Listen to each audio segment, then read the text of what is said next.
오늘 말씀의 제목은 자기 부인입니다. 여러분, 자기 부인이라는 것은 늘 신앙 안에서 자주 이야기가 되어지고 자주 묵상하는 것입니다. 그렇다면 여러분, 자기 부인이라는 부분을 여러 가지로 표현할 수 있을 텐데 오늘은 이렇게 표현해 보고자 합니다. 자기 부인이란 자기 중심적인 틀을 깨트리는 것입니다. 선악과를 보면 아담과 하와를 보면 이것을 분명히 알 수 있습니다. 그들은 선악과를 먹음으로 하나님과의 언약을 깨트리는 죄를 범했습니다. 이것은 다른 의미로 표현한다면 하나님으로부터의 독립을 선언한 것입니다. 선악의 기준을 하나님으로부터 기준 삼지 않고 자기 스스로에게로 기준을 가져왔고, 자기 인생의 주인이 하나님인데 에덴 동산의 주인이 하나님이실 뿐만 아니라 에덴 동산의 모든 것들의 권한을, 그것을 다스리고 생육하고 번성하고 정복하는 그 모든 권한을 주신 분이 하나님이실 뿐만 아니라 내 인생의 호흡을 가지고 살아가는 내 인생의 모든 시간들의 주인이 역시 하나님이시라는 것을 거부한 것이 바로 선악과를 먹은 그 죄에 빠진 이유라는 것입니다. 그러니까 여러분, 이것이 무엇입니까? 이것이 자기중심입니다. 내 안에서 하나님의 다스리심, 하나님의 주권, 하나님의 모든 것, 내게 주신 그 하나님이 주신 그 모든 것들의 주인 되심을 거부하는 것이 바로 자기중심적인 틀이라고요. 그러니까 자기 부인은 무엇입니까? 그것을 철저히 깨뜨리는 것입니다. 여러분, 이것이 너무나 당연한 것 아닙니까? 선악과를 범함으로 하나님과의 관계가 단절됐던 것이 예수 그리스도의 십자가로 회복되어졌다는 의미가 무엇이겠습니까? 바로 그 자기중심적인 틀을 깨뜨리고 다시 하나님을 나의 왕으로, 나의 주인으로, 하나님의 주권을 모두 다 인정하는 자로 돌아서는 것이 바로 구원 아닙니까? 그렇지요. 그러니까 그리스도인이라면 자기 부인, 즉 자기중심적인 틀을 깨뜨리고 하나님 앞에 순복함을 배운다는 것만큼 그리스도인에게 당연한 것은 없다라는 것이죠. 그런데 이게 너무나 안타까운 것은 무엇인지 아십니까? 교회에 다니고 예배를 드리고 말씀을 보고 기도를 한다고 하는데 자기 부인이 뭔지 모릅니다. 자기중심적인 틀을 깨뜨려야 한다는 것이 너무나 당연하고 그것이 계속되어야 한다는 것을 예배를 드리고 기도를 드리는 사람들이 알지 못한다는 것입니다. 그래서 오늘 챔버스 목사님은 자기 부인이라는 제목으로 갈라디아서 5장 24절 말씀을 가지고 우리에게 그것을 다시 한번 분명하게 선포하고 있는 것입니다. 여러분, 자기 부인이 뭐라고요? 자기중심적인 틀을 깨뜨리는 것입니다. 이것을 다시 말하면 자기 권리, 자기 주장을 하나님 앞에서, 십자가 앞에서 다 내려놓는 것을 의미하는 것입니다. 그러므로 여러분, 자기중심적인 틀을 가지고 있는 사람들은 교회에 다닌다고 하지만 무엇이 다릅니까? 그들은 하나님의 뜻을 거부합니다. 여러분, 우리가 신앙생활을 한다는 것은 내 삶에 누구의 뜻이, 누구의 계획이 실행되는 것입니까? 하나님의 뜻과 나를 향한 하나님의 놀라운 계획이 내 삶에서 실현되어지는 것 아닙니까? 그리고 그것이 복이고 그것이 최고의 은혜 아닙니까? 그런데 무엇을 거부한다고요? 그 하나님의 뜻을, 하나님의 계획을 거부한다고요. 여기 교회를 다니면서도. 왜입니까? 자기중심적인 틀을 깨뜨려야 하는 자기 부인이 무엇인가를 알지 못하기 때문에 끊임없이 그것을 대적하고 거부하는 것을 신앙생활이라고 착각하는 것이죠. 여러분, 그래서 챔버스 목사님은 이것에 대해서 이렇게 표현합니다. 우리에게 문제는 죄를 포기하는 것이 아니라 자신에 대한 권리를 포기하는 것입니다. 여러분, 그러니까 우리가 착각하고 있는 거예요. 우리는 죄에 대해서 무언가를 한다고 생각하는데 그것이 아니라고요. 사실은 보다 정확히 얘기하는 것은 내가 가진 권리, 내가 가진 주장을 하나님의 뜻 앞에 다 내려놓는 것이라고요. 그래서 계속해서 이렇게 말해요. 하나님을 의지하지 않고 독립하려는 우리의 자연스러운 마음과 자기 주장이 바로 가장 많은 전쟁을 치러야 하는 부분입니다. 그러니까 여러분, 영적 전쟁은 외부와 싸우는 것이 아니라 내 안에서 싸우는 것이라고요. 무엇을 싸우는 것입니까? 곧 자기 중심적인 틀을 깨트리는 싸움이 되어지는 것이라고요. 신앙생활이 무엇입니까? 보다 경건하고 보다 거룩한 모습을 보여가는 것입니까? 아니요. 그것이 아닙니다. 내가 가지고 있는 죄로 인해서 내 안에 갇혀진 이 세상 가운데 우리가 끊임없이 습득하고 끊임없이 견고하게 만들어낸 자기중심적인 틀을 깨트리는 것이 바로 우리가 신앙생활 가운데 우리가 끊임없이 영적 치열한 싸움을 해나가는 것입니다. 그게 영적 치열한 싸움이에요. 그러니까 여러분이 왜 이러지? 사실 왜 이러지라는 것은 무엇입니까? 내가 하나님 앞에 말씀을 듣고 예배를 드리고 기도를 하고 순종한다고 하는데 끊임없이 뭔가 부딪히며 내 자신이 갖고 있는 무언가를 깨트리는 그런 영적인 싸움들이 내 안에 발생하지요. 내가 신앙생활을 열심히 잘하고 있다고 생각하는데 그 치열한 싸움이 되어질 때 왜 그러지라는 생각이 드는 것 아닙니까? 근데 그것이 당연하다라는 것입니다. 왜죠? 내 자기중심적인 그 틀이 깨어질 때만 우리는 하나님의 뜻 안에서 진정한 평안을 누릴 수 있고 하나님의 계획이 내 삶에서 실현되어지는 그 놀라운 은혜의 세계, 믿음의 세계를 경험할 수 있는 그 성도의 거룩한 삶을 살아갈 수 있기 때문에 그런 것입니다. 그러니까 여러분, 이게 얼마나 은혜인 거예요. 그것을 내 삶 속에서 깨달아가고 그 날마다의 치열한 싸움을 내가 살아간다면 그것만큼 은혜이고 그것만큼 내가 믿음 안에서 성숙하는 확실한 증거가 없기 때문에 그런 것입니다. 여러분의 삶 가운데 그런 치열한 싸움이 있다면 그것은 하나님 앞에서 찬송하며 할렐루야를 고백해야 하는 것인 줄 믿습니다. 그렇죠. 이것이 영적인 것을 아는 사람의 은혜인 것이죠. 그런데 여러분, 이것을 알지 못하는 교인들이 얼마나 많은지 모른다라는 것입니다. 그러니까 무늬만 그리스도인이라는 말을 여러분 결코 가볍게 여기지 마시라고요. 무늬만 그리스도인이고 종교 생활을 한다는 것이 무엇입니까? 여기 예배는 드리지만 자기가 자기 부인이라는 자기 중심적인 틀을 깨트림을 통해 하나님의 계획과 하나님의 뜻이 내 삶에서 실현된다는 그 영적 치열한 싸움을 싸우지 못하는 무지함 속에 있다는 것을 알지 못하는 교인들이 얼마나 많은지 모른다고요. 그러니까 여러분, 그런 사람들은 교회에 와서 교회 공동체에 속해 있음에도 불구하고 끊임없이 무엇을 얘기합니까? 자기 주장을 얘기합니다. 자기 뜻을 얘기합니다. 하나님의 뜻과 무관한데 자기 권리를 주장한다고요. 그래서 교회 공동체를 깨뜨린다고요. 교회를 어지럽힌다고요.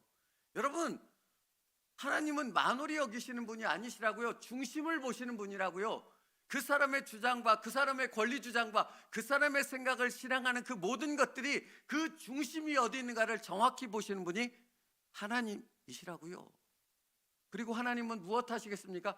정말로 그 사람을 사랑하기에 그 교회 공동체 안에서 그 자기 주장과 자기 중심적인 틀을 하나님이 깨뜨리시겠습니까? 안 깨뜨리시겠습니까?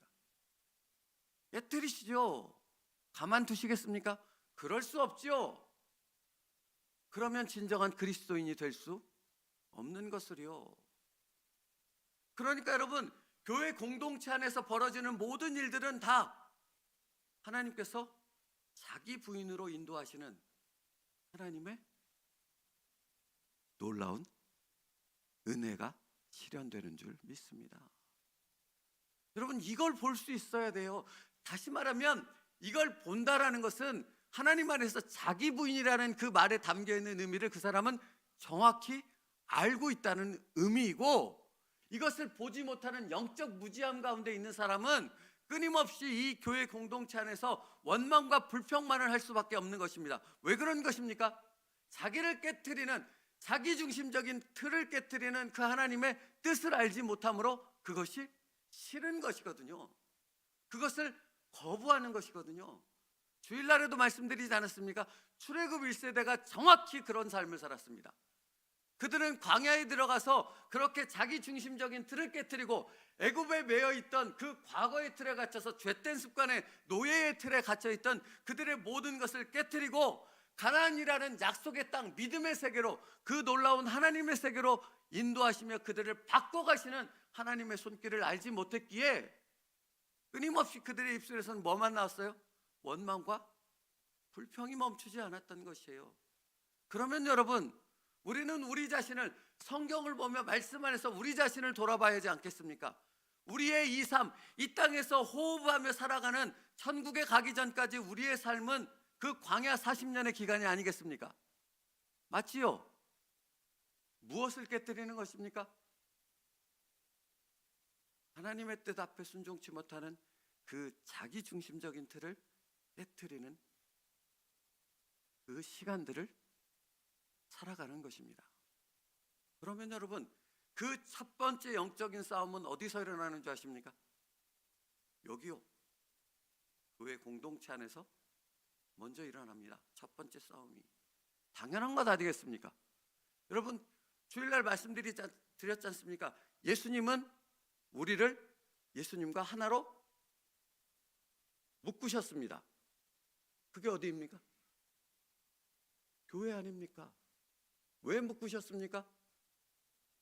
우리가 곧 예수님처럼, 예수님을 닮은 사람으로 예수 그리스도의 향기를 품어내는 그런 사람이 되도록 하기 위해서 하나로 묶으시지 않았겠습니까?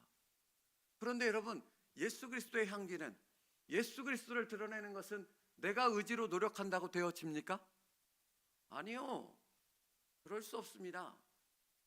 예수 그리스도의 십자가 안에서 내 중심적인 모든 틀, 내 권리를, 내 주장을 내려놓는 그 자기 부인이 이루어질 때만 나를 통해서 예수 그리스도의 향기가 드러날 수 있는 것입니다.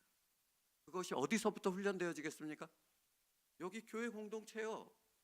그래서 하나로 묶으시고 피값으로 이 땅에 교회를 주님은 세우셨던 것이거든요. 그러니까 이걸 모르면 교회 안에서 내가 도대체 무엇을 해야 되는지, 왜 예수님께서 당신과 우리를 묶으셨는지, 이 교회 공동체를 모아서 여기 성내동에 새움누리교회라는 교회를 세우셨는지 그것을 알지 못하기 때문에 끊임없이 자기 생각만을 주장하고 자기의 권리를 주장하고 자기의 생각을 내려놓지 않기 때문에 하나님의 뜻을 대적하는 그런 일밖에는 하지 못하게 되는 것이라고요. 그리고 성경을 보면 여러분, 그렇게 자기 부인의 의미를 알지 못하는 사람들은 반드시 타당을 짓게 되어 있습니다. 왠지 아십니까? 자기 주장을 하기 위해서는 힘을 끌어 모아야 하지요. 아닙니까? 혼자서 소리내는 것은 약하니까 이것을 이 교회 안에서 더 크게 내기 위해서 자기와 뜻을 같이 하는, 자기와 뜻을 같이 할 수 있는 사람들을 모색하며 그들을 모아 파당을 형성하는 것입니다. 여러분, 바벨탑을 기억하십니까? 바벨탑을 쌓은 이유가 무엇입니까? 바벨탑을 쌓은 인간들의 목적이 무엇이었습니까? 하나님과 같이 되기 위한 아닙니까? 하나님과 같이 되기 위함은 왜 그런 것입니까? 하나님의 통치를 거부하고 왕대심을 거부하고 하나님의 뜻에 하나님과 똑같이 대적하기 위해서 바벨탑을 쌓은 것 아닙니까? 같은 선상에 있는 것이죠. 하나님의 뜻을 모르면 하나님을 대적하게 되어 있습니다. 그러나 하나님의 뜻을 아는 자들은 끊임없이 자기를 십자가 앞에 내려놓는 자기 부인 가운데로 들어가는 순종의 사람들이 되어지는 줄 믿습니다. 우리가 그런 사람들 되어지길 축복합니다. 이건 은혜입니다. 왜 은혜입니까? 내가 자기 부인에 담겨있는 그 하나님의 뜻을 분명히 안다라는 것이거든요.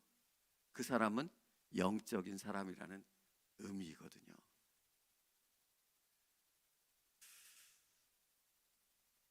그러므로 여러분, 자기 부인은 먼저 십자가 앞에 자신을 세우는 것입니다. 거기서부터 시작되는 것입니다. 자기 부인은 이 모든 것들을 자신이 주장하는 그 모든 것들, 자기중심적인 뜻들을 다 십자가 앞에 내려놓는 것입니다. 그래서 챔버스 목사님이 이렇게 표현해요. 하나님으로부터 독립하려는 자아를 십자가에 장사 지내는 것을 잊지 마십시오.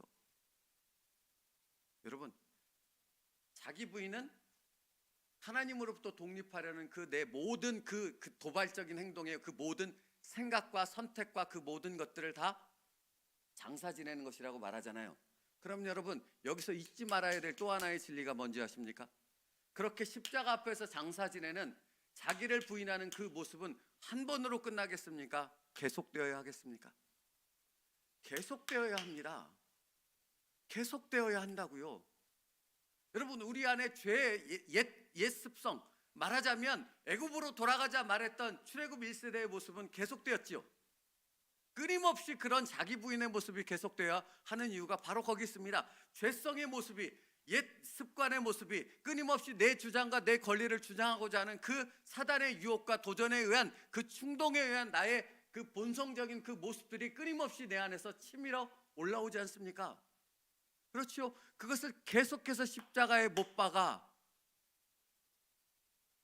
하나님의 뜻만이 내 삶에서 실현되도록 하는 치열한 영적 싸움은 내 삶에서 계속 되어야 한다는 것입니다. 그러니 여러분, 깨어 있어야 한다는 주님의 말씀을 잊지 마십시오. 늘 깨어서 늘 이렇게 올라오는 그 무엇인가를 분별함을 통해 십자가 앞에 그 생각, 그 마음 자체를 못 박음으로 끊임없이 예수 그리스도 안에서 다시 새롭게 되어지는 나 자신의 모습을 발견해 나가는 우리가 되어야 할 줄 믿습니다. 오늘이 그래야 하는 것입니다. 오늘도 또 올라올 거거든요.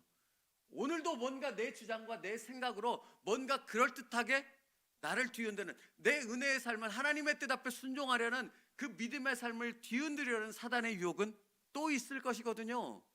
그때 그 유혹들을 이겨나갈 수 있는 유혹들을 이겨나갈 수 있는 힘은 어디서부터 나오는 것입니까? 십자가 앞에 예수 그리스도를 의지하는 그 자리에서부터 그 능력이, 그 사단의 유혹을 이길 수 있는 힘이 거기서부터 나오는 줄 믿습니다. 그게 자기 부인 아닙니까? 그러므로 여러분, 챔버스 목사님도 분명히 말하지만 우리는 하나님을 알아야 합니다. 하나님이 보내신 예수 그리스도를 제대로 알아가야만 합니다. 그때만 우리는 자기 부인이라는 그 하나님의 귀한 뜻을 계속해서 이어갈 수 있기 때문에 그런 것입니다. 하나님을 모르고서 어떻게 자기 부인이 이루어질 수 있겠습니까? 예수 그리스도의 십자가를 모르고서 어떻게 그 예수 그리스도를 의지하여 자기 중심적인 틀을 깨트리는, 자기의 권리와 주장을 내려놓는 그 순종으로 나아갈 수 있겠냐고요. 여러분, 우리는 예수 그리스도를 닮는 것입니다. 예수 그리스도를 닮는다는 것이 무엇입니까? 예수님은 십자가 앞에서 모든 것을 다 희생하시지 않으셨습니까? 맞지요? 그게 구원 아닙니까? 그렇지요? 예수 그리스도를 닮는다는 것은 예수님처럼 우리가 십자가 앞에서 내가 충분히 누리고 주장할 수 있는 그 모든 것들을 다 희생하여 내려놓을 때 예수 그리스도를 닮고 정말로 자기 부인 가운데 예수 그리스도를 의지하여서만 살아가는 진정한 그리스도인으로 설 수 있기 때문이라는 것입니다. 그래서 여러분, 챔버스 목사님이 이렇게 성경 구절을 인용하셨더라고요. 예수님은 누구든지 자기의 모든 소유를 버리지 아니하면 능히 내 제자가 되지 못하리라고 하셨고, 누구든지 나를 따라오려거든 자기를 부인하고 자기 십자가를 지고 나를 따를 것이니라고 하셨습니다. 맞지요?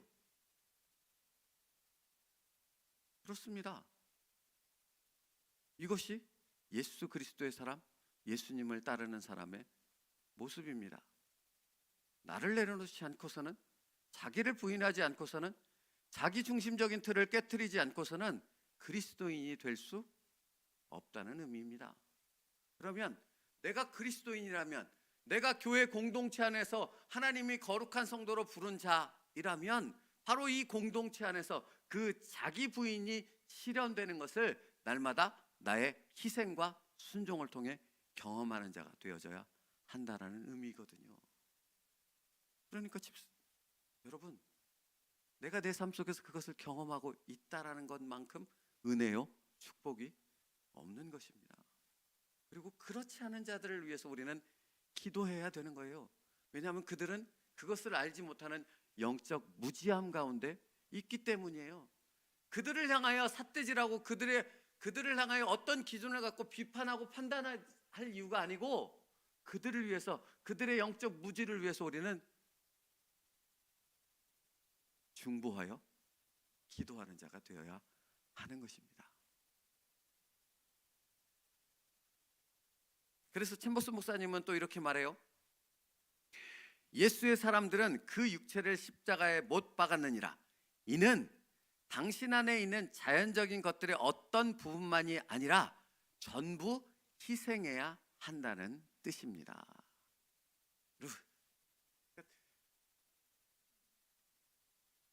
이게 탁월하다라는 거예요. 여러분, 일부가 아니에요. 우리가 희생해야 될 것은, 하나님, 내가 예배 시간 1시간 정도 뭐까짓 거 희생하지요.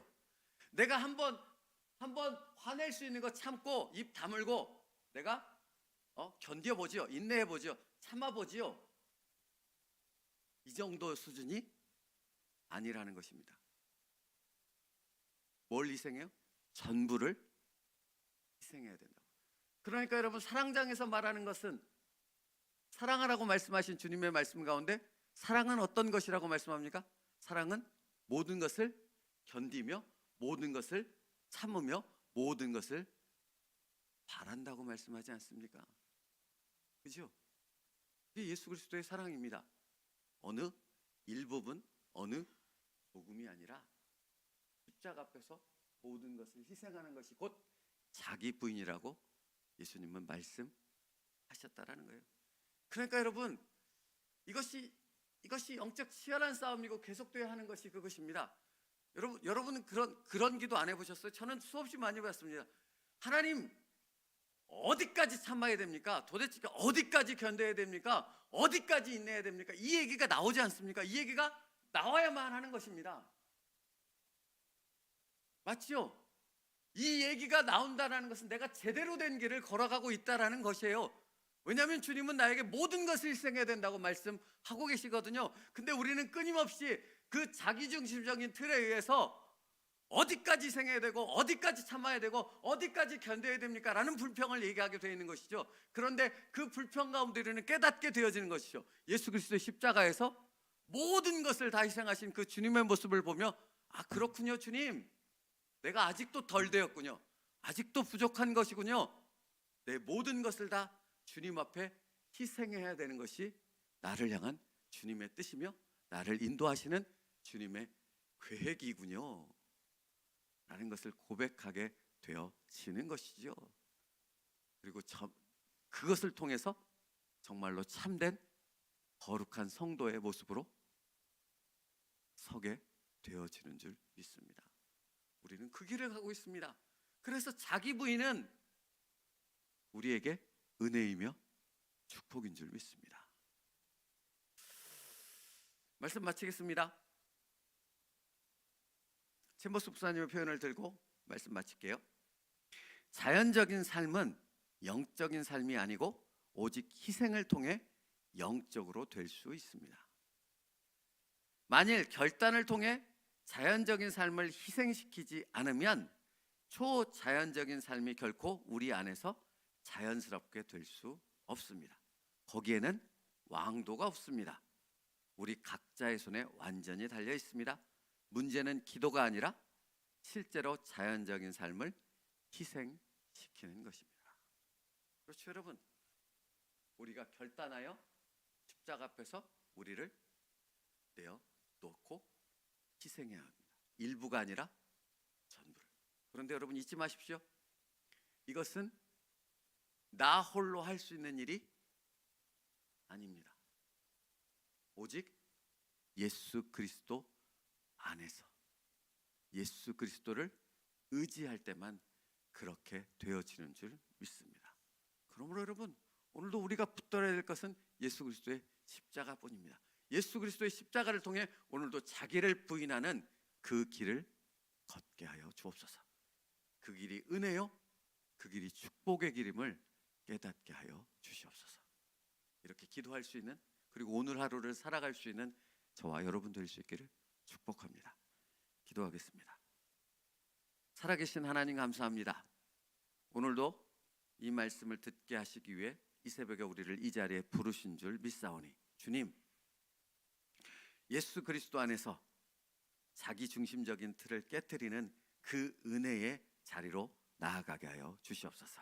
그래서 우리를 통해 정말 하나님의 뜻이 이루어지게 하시고, 우리를 통해 하나님의 나라가 세워지는 놀라운 역사를 보게 하여 주시옵소서.